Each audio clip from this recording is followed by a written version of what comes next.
queridos alunos do sétimo ano, sejam bem-vindos à nossa nona aula de Sociologia. Essa é a nossa aula de revisão. Então, é aquela aula para você lembrar dos pontos principais de tudo que a gente falou até aqui, né? Lembrando que você tem aí 2 capítulos para estudar para sua prova, o capítulo 2 e o capítulo 3, tá? E nesta aula a gente vai ver alguns dos pontos principais. Sabe o resumo que normalmente eu faço, né? Antes da prova? Pois é, aqui é uma espécie de resumo, né, digital, meu bem, tá? Porque a gente é chique, certo? Então, presta atenção direitinho. Se você perdeu alguma das aulas anteriores, volta, porque eu também não vou reexplicar tudinho aqui, né? Lembra, é só uma revisão, tá? Qualquer dúvida, qualquer pormenorzinho, volta lá, tá? Na aula que você tem dúvida para rever. E vamos estudar que a tua prova tá bem aí. Muito bem, meus queridos, então, como eu já falei para vocês, essa é a nossa aula de revisão, tá? Capítulo 2, Ciência e Tecnologia, e capítulo 3, o Trabalho. Então, são os capítulos que vão cair na sua prova, né? Que nós estudamos aqui durante as outras 8 aulas anteriores. Então, desde já eu te aconselho que se você não assistiu alguma, melhor você voltar, né? Um pouquinho, ver lá, assiste de novo as aulas que você perdeu, porque aqui nessa aula é que nem os nossos resumos de revisão em sala de aula, tá? É um resumão, é só para a gente relembrar os pontos principais e claro, né, que ali e acolá você pode achar uma questão da prova aí, literalmente na tua cara, tá? Então, vamos prestar atenção aqui na nossa aula de revisão, beleza? Vamos lá. Primeira coisa, vamos lembrar sobre o conceito de tecnofobia. Então, foi o primeiro tema que a gente tratou, né, nas nossas aulas, foi sobre o que é tecnofobia. Lembra que fobia, né, esse finalzinho fobia, vem de medo, né, da pessoa que tem medo de alguma coisa. Tecno não é o tecnobrega, tá? É o tecno de tecnologia. Então, tecnofobia seria o quê? Pessoas que têm medo da tecnologia moderna, pessoas que não sabem, né, como lidar, não sabem como mexer, realmente se apavoram de ter que usar, de que mexer em alguma coisa tecnológica. Eu sei que para você, na tua idade, você que praticamente nasceu com o celular na mão, né? Tá aí assistindo todo o digitalzão, assistindo videoaulas pela internet, tá? Eu sei que para você pode parecer uma coisa meio boba, né? Mas para outras pessoas não. E com essa história de pandemia, né? Muitas pessoas tiveram que lidar com a tecnologia de uma maneira muito diferente de como elas faziam antes, né? Trabalhar através do computador, né? Uma coisa é você fazer uma pesquisa, digitar um trabalho, outra coisa é você ter que estudar, né? Assim, na frente do computador, ouvir teu professor através daqui. Então, tudo isso pode assustar muito as pessoas, tá? Então, a tecnofobia, ela é um medo que uma pessoa pode ter de usar a tecnologia moderna. E aí, em contraponto à tecnofobia, a gente tem a tecnofilia, né? Que são os tecnófilos. O que são os tecnófilos? São aquelas pessoas que incentivam muito o uso da tecnologia, né? E que são muito entusiastas disso, quer dizer, quanto mais tecnologia eles utilizarem, né? Quanto mais eles puderem usar esse tipo de mecanismo, melhor. Quanto mais digital, melhor para essa galera, tá? E em alguns casos mais extremos, isso também pode virar vício. A gente viu, né, um pouco disso quando falou sobre jogos, mas a gente vai lembrar um pouquinho aqui, tá? Então, assim, os tecnófilos, eles são o completo oposto, né, dos tecnófobos, tá?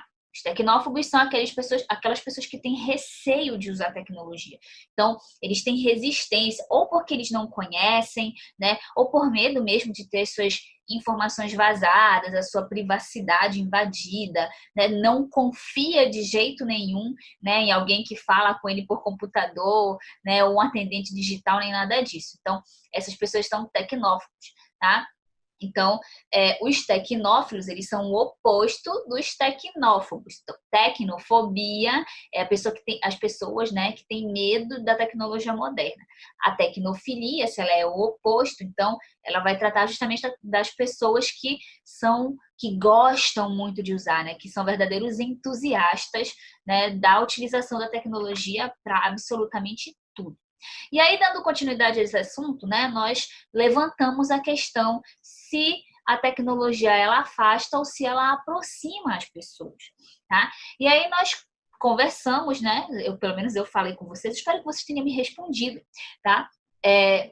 Sobre essas questões. Então, com o avanço da tecnologia, a troca de mensagens, a gente viu, né? Lembra que a gente falou lá do como correio, quanto tempo demorava para chegar, né? Então, com a tecnologia, essa troca de mensagens, ela teve uma redução muito grande, né? Foi realmente algo muito rápido.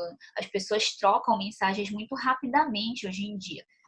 Prova disso, você tá aí, né? Com o seu aplicativo de mensagem, você consegue perceber quando a pessoa leu a mensagem, né? Consegue ver que ela está digitando. Então, tudo isso é realmente um avanço muito grande. Por outro lado, né, a gente sempre tem o contraponto, tá? As tecnologias de última geração, elas são muito restritas. Então, elas acabam, na verdade, né, deixando ainda mais claro o nível de desigualdade entre as pessoas, porque não é todo mundo que vai ter acesso a essas tecnologias, isso é fato. Então, nesses tempos agora que a gente está precisando usar bastante, essa desigualdade no acesso à tecnologia, e nós falamos sobre isso quando falamos sobre a desigualdade digital, lembra? Eu te mostrei até um gráfico direitinho, tá? Por quê? Isso ficou ainda mais claro, porque você tem, por exemplo, vários alunos, né, muitos alunos que estão tendo videoaulas, estão tendo um acompanhamento, mesmo que de maneira à distância, podendo usar a internet, o celular, enfim, tem esse acesso, mas infelizmente a maioria dos estudantes não tem, né? Principalmente se tratando de escolas públicas. Tá? No nosso estado, pelo menos, é praticamente inviável fazer, né, esse tipo de educação à distância, porque as pessoas não têm realmente acesso, né? Ou o pacote de dados dela é muito limitado na internet, né? Assistir um vídeo consome bastante pacote de dados, então isso dá trabalho, tá? Gasta dinheiro, não é todo mundo que tem isso.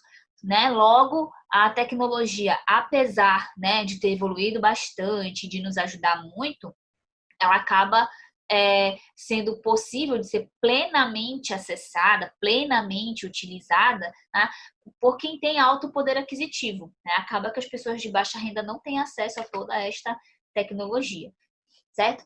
E aí a gente viu alguns exemplos de quando a tecnologia ela aproxima as pessoas, né? Lembra? Pessoas tímidas, por exemplo, que podem ter uma dificuldade de manter relacionamentos, né? De manter comunicação assim pessoalmente, virtualmente elas podem ficar mais à vontade, né? Através de um computador, né? Podem se sentir mais à vontade para poder conversar, fazer amizades, etc.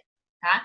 E também é ótimo para a gente ampliar o nosso círculo social, né? Você conhecer pessoas de outros lugares, né? De cultura diferente da sua, fazer um curso, né? Coisa do tipo, se aproximar de um amigo seu de repente que se mudou de cidade, um parente que mora em outro lugar. Então, tudo isso ajuda bastante. A tecnologia afasta as pessoas. Nós também vimos exemplos sobre isso. Então, às vezes a tecnologia ela ajuda a conectar as pessoas com quem está distante, mas afasta de quem está perto. Então você passa ali mó tempão, né, com o celular bem aqui assim na cara, mas não conversa com o teu pai, com a tua mãe, o teu irmão que está do teu lado, né? Tem amigo lá do outro lado do mundo, mas com os teus colegas de escola você não se relaciona. Então, assim, a tecnologia também tem esse contraponto, né? Você se aproximar de pessoas que estão distantes, mas pode acabar se afastando de pessoas que estão ao seu lado, né? Fora também, né, o prejuízo que pode haver quando uma pessoa ela apenas se insere no mundo virtual e está ali tão envolvida, né, com o mundo virtual que esquece dos seus problemas no mundo real, né? Esquece que você tem uma vida real para viver, né? Problemas reais para enfrentar, tá? E aí isso acaba prejudicando também a vida desse indivíduo, tá? Continuando no teu capítulo 2, a gente falou sobre o uso de robôs. Lembra? Esse nosso amiguinho estava lá na nossa aula quando nós falamos sobre o uso de robôs, tá? O que a gente precisa lembrar sobre o uso de robôs? Aspectos positivos e aspectos negativos do uso de robôs, tá? Os aspectos positivos.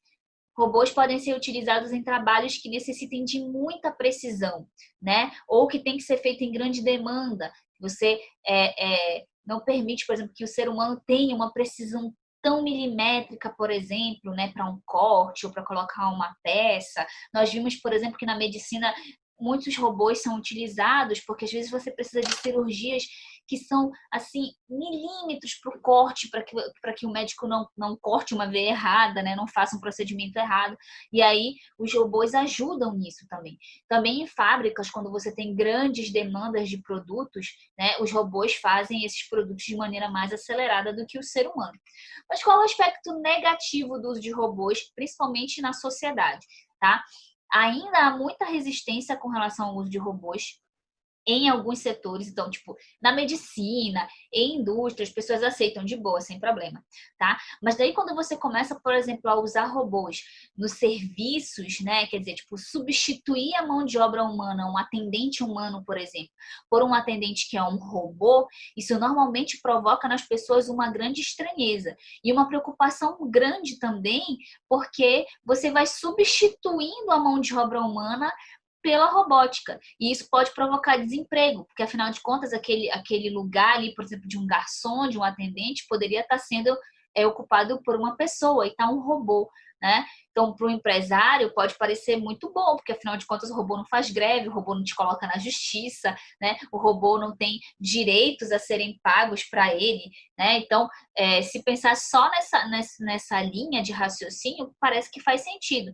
Por outro lado, você também tem uma demanda de mão de obra humana grande que pode ser deixada de lado porque vai simplesmente ser substituída por robôs, tá? Então, esse é um aspecto negativo aí que a gente pode apontar do uso de robôs na sociedade, né? Um uso excessivo, vamos dizer assim, tá? Também vimos sobre os jogos eletrônicos e o cuidado que se tem que ter com eles. O que a gente pode lembrar assim de ponto principal quando a gente falou de jogos eletrônicos, tá? Então, primeiro, jogos eletrônicos eles já foram acusados, né, durante muito tempo de causar problemas, por exemplo, como obesidade, déficit de atenção, timidez, agressividade, né? Se você joga um jogo mais violento, então você automaticamente vai se tornar uma pessoa violenta. Nós discutimos, falamos sobre isso, né, na aula em que nós tratamos sobre os jogos eletrônicos, tá? Então, nesses termos, quando você vê os jogos eletrônicos como vilões, vamos dizer assim, a gente tem aí, por exemplo, o escapismo social, né, que é assim, quando a pessoa ela emerge tanto, né, no mundo virtual, ela se envolve tanto que ela usa aquilo para escapar da realidade dela. Então, ela não liga porque está acontecendo ao redor, ela deixa de se relacionar com as pessoas próximas dela porque ela está jogando. Tá? Em alguns casos, bem assim, levando bem para o extremo, você tem pessoas que quando estão envolvidas num jogo, numa disputa, por exemplo, elas não se levantam nem para ir no banheiro, né? Porque ela tá ali focada e tal, então isso é um problema, tá? E a violência também, principalmente com jogos muito violentos, né? Jogos em que o objetivo do jogo é você causar mal a alguém, tá? Claro que não é o jogo em si que vai tornar uma pessoa violenta. Normalmente a pessoa ela já tem alguma coisa nela, né? Ali meio errada, meio estranha, e o jogo ele só potencializa ali na cabeça da pessoa. Ele não vai criar nada, né, que a pessoa não tenha na cabeça dela. Então, mas a gente não pode negar que alguns jogos são bastante violentos e é por isso que você tem que prestar bastante atenção na faixa etária, né? Na classificação do jogo. Se você tem aí 13 anos, 14 anos, tu não pode jogar um jogo para 16, 18 anos, mesmo que ele pareça mais legal. Então vai lá jogar um Mario Bros mesmo, qualquer coisa bem chinfinzinho, porque é para tua idade, tá? Deixa da tua graça. Mas, contudo, porém, entretanto, todavia, tá? A gente tem também pontos positivos. Então, já tem alguns estudos de uns tempos para cá, tá? Que tentam ali ver também, né, os jogos não como 100% ruins, né? Mas você tem ali coisas boas que se pode tirar, né, de pessoas que se dedicam. Inclusive, tem gente que vira profissional nisso, né? Ganha dinheiro, inclusive, não fica só pagando para jogar, tá? Comprando coisa e gastando dinheiro em jogo online. Não, ganha dinheiro também. Dinheiro de verdade, tá? Não vale aí os diamantezinhos, o negócio que vocês contam que não dá para comprar um ovo com esse dinheiro que tu pega nesse jogo. Só para te avisar, tá? Então, tu tem a parte dos desafios aos jogadores, então isso você tem ali a interação, as habilidades que tem que ter, a atenção que tem que ter, né, em determinados jogos, habilidades virtuais, visuais, habilidades motoras, tá? E também a cooperação dos jogadores. A gente viu, né, quando falou nessa aula, lá atrás, tá? Nós vimos também aqueles campeonatos que tem, que se formam equipes, e as equipes ali, né, um ajuda o outro, porque normalmente quando você tem jogo de equipe, né, precisa que haja essa cooperação. Então, dá para perceber que o uso do jogo em si não é uma coisa ruim. O que vai diferenciar é a maneira como a pessoa usa o jogo, né? Ela usa o jogo ou o jogo usa ela, tá? Então, você tem diferença entre o uso abusivo, né, e o de recreação, o de lazer, o de distração, enfim, né? Claro que isso pode ser difícil de medir, pode, né? Mas quando você pode parar para pensar assim, se você está abusando demais, né? Ou se ainda está ali no nível de entretenimento o jogo, tá? É quando você consegue diferenciar bem, né, a tua vida real do jogo virtual, tá? Então, assim, enquanto a pessoa, enquanto o jovem, o adolescente, ele consegue, né, migrar sem problema nenhum, tô aqui jogando, mas de repente, né, você pode dizer, olha, vamos ali comer uma pizza, beleza, desliga, olha, a gente vou sair e tal, beleza, desligou, vai, vive a tua vida, voltou, já agora tá na hora de dormir, tá na hora de estudar. Consegue fazer bem a diferença do teu tempo, que você tá no jogo e que você tá fora dele, ainda tá ok. Quando esse jovem começa a migrar muito da vida real para o mundo virtual e começa a negligenciar atividades que são comuns na vida dele, aí é hora de parar para prestar atenção, porque algo de errado não está certo, entendeu? E aí, a gente encerrou, né, o capítulo 2. O capítulo 3, a gente falou exclusivamente sobre trabalho. E aí nós primeiro começamos a falar sobre o que é trabalho e diferenciar trabalho de emprego. Lembra? Pois é. Lembra que trabalho, de uma maneira geral, é qualquer atividade, né, que vai gerar um produto ou um serviço para uso imediato da pessoa, né, que fez, ou para troca, ou seja, para venda, tá? Originalmente, a palavra trabalho, ela deriva de um termo latino que é o tripalho, tá até aí em destaque para você, tá? Que significa instrumento de tortura. Por que isso? Porque durante muito tempo esse trabalho, né, ele se referia ao trabalho braçal. E o trabalho braçal, ele era feito, ele era realizado pelas pessoas menos importantes da sociedade. Então, escravos, servos, né, camponeses. Então, era visto realmente como se fosse um instrumento de tortura. Então, lembrando que o trabalho, ele é um fazer exclusivo do ser humano. O ser humano, ele raciocina, né, para poder criar as coisas. Quem inventou o trabalho? O próprio ser humano, porque se ele não tivesse feito algo para se manter, para se aquecer, para se alimentar, a nossa raça estaria extinta desde lá no início. Não estaríamos aqui, né, eu aqui dando aula, você aí prestando atenção, não estaríamos nós aqui neste instante, tá? Então, desde as necessidades básicas de alimentação, de vestimenta, de abrigo, tudo isso, né, faz parte do quesito trabalho, né? É um fazer próprio do ser humano, tá? E ao longo da história, existiram várias formas de produzir, várias formas de trabalhar. Esse processo de transformação, ele foi se modificando com o passar do tempo, né? Foi evoluindo, foi se desenvolvendo, tá? Então, o ser humano, desde o princípio, ele utiliza a natureza para sua sobrevivência, tá? Então, ele precisa trabalhar, tá? E o que é emprego? Só para a gente lembrar, tá? A noção de emprego, porque na nossa sociedade, lembra, às vezes se confunde um pouco o que é trabalho com o que é emprego, tá? Lembra que o trabalho não necessariamente ele é remunerado, mas o emprego, ele é. Tá? Então, essa noção de emprego que a gente conhece hoje, ela está muito ligada à noção de trabalho assalariado, certo? Lembra que o texto sobre isso aqui está na tua plataforma digital, tá? Não está no teu livro. Então, se você não pegou, não baixou, não imprimiu, vai lá na aula que a gente falou sobre a diferença entre trabalho e emprego, tá? Tem um linkzinho aí do lado dessa aula que dá para você baixar dentro da plataforma, tá?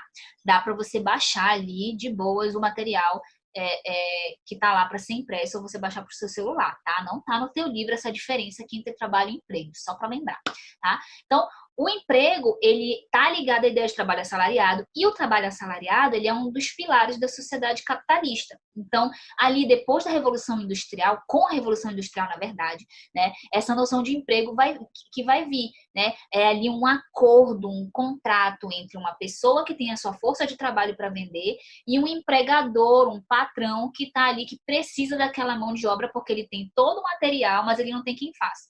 Então, é uma troca, né? Da força de trabalho pelo salário, uma venda. Tá? Então, a existência desse salário, a existência dessa remuneração, tá? Faz com que esse trabalho não seja só um trabalho, ele é um emprego, você tem um vínculo ali com aquela pessoa.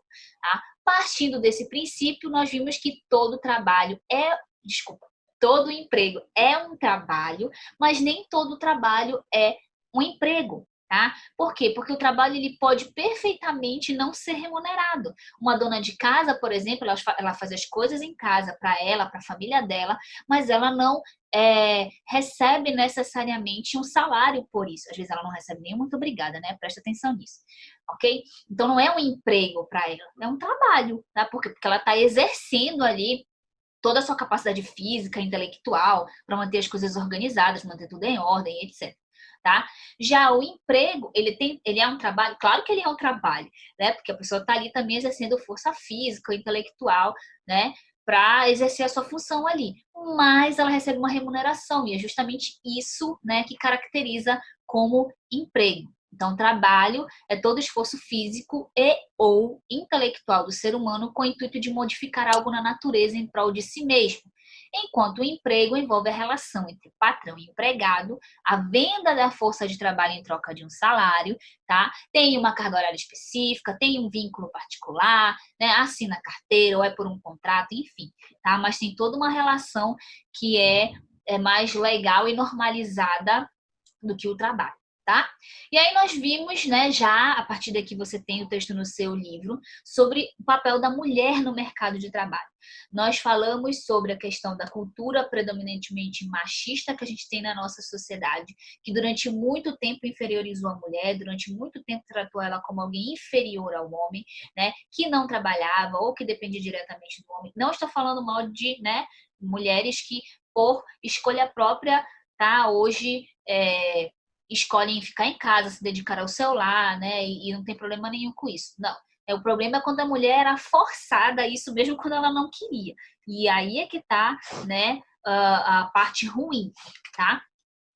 Nós vimos sobre o Dia Internacional da Mulher, né? Toda a história sobre o Dia Internacional da Mulher.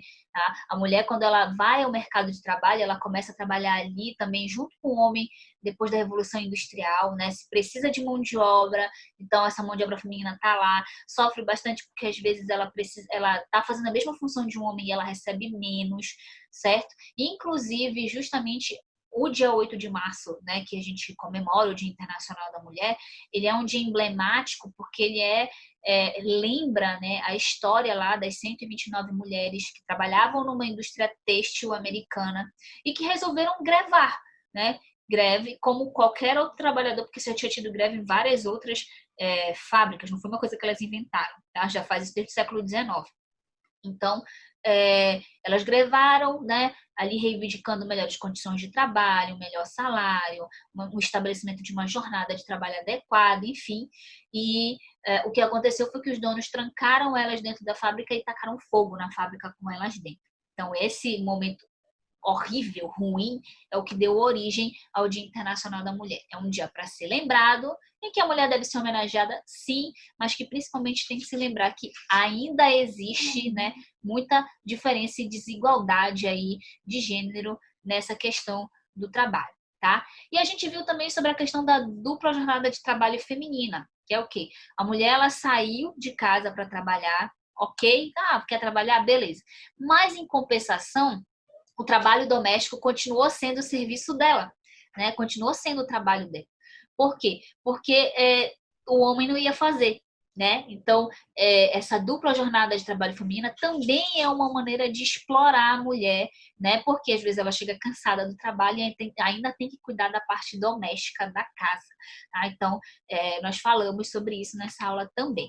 E aí, falando em exploração do trabalho, esse foi um dos últimos temas que a gente tratou, né? Nós falamos sobre a exploração de trabalho, o que é a exploração de trabalho, né? Que é quando se tem, né, ali condições desumanas de trabalho, uma desigualdade salarial grande entre trabalhadores que têm a mesma função, mão de obra infantil, né? Vários fatores podem caracterizar a exploração do trabalho. Quando nós falamos de exploração do trabalho feminino, a gente tratou justamente sobre a questão da desigualdade salarial, né? Nos termos que você tem muitas mulheres que têm a mesma função de um homem, às vezes uma escolaridade até maior, mas ainda assim ganha menos. Isso a gente pode chamar de exploração no trabalho feminino. E a exploração do trabalho infanto-juvenil, tá? Trabalho infantil viola, né, vários dos direitos humanos das crianças e dos adolescentes, tá? Não é para crianças trabalharem, né? A gente tem impactos específicos na vida dessas crianças e desses adolescentes que trabalham antes do tempo, né? Então, a questão do desenvolvimento da aprendizagem, a ausência da escola, porque na maioria das vezes o menino, a menina que tem que trabalha e aí fica muito cansado para estudar, fica muito cansado para ir para a escola, que é normal, né? O físico dele não está pronto para aquilo ainda. Então, reduz a capacidade de concentração no colégio, tem as condições insalubres de trabalho, então, dependendo do trabalho que ele faz, ele pode realmente sofrer fisicamente com ele, tá? E, inclusive, às vezes, em alguns casos, desenvolver doenças que ele vai viver com ela pro resto da vida, infelizmente, tá? E o que é trabalho infantil? É todo o trabalho realizado por pessoas que tenham menos da idade mínima permitida para trabalhar. Essa idade mínima, ela pode variar de um país para outro, mas de uma maneira geral, crianças de 0 a 14 anos não podem trabalhar.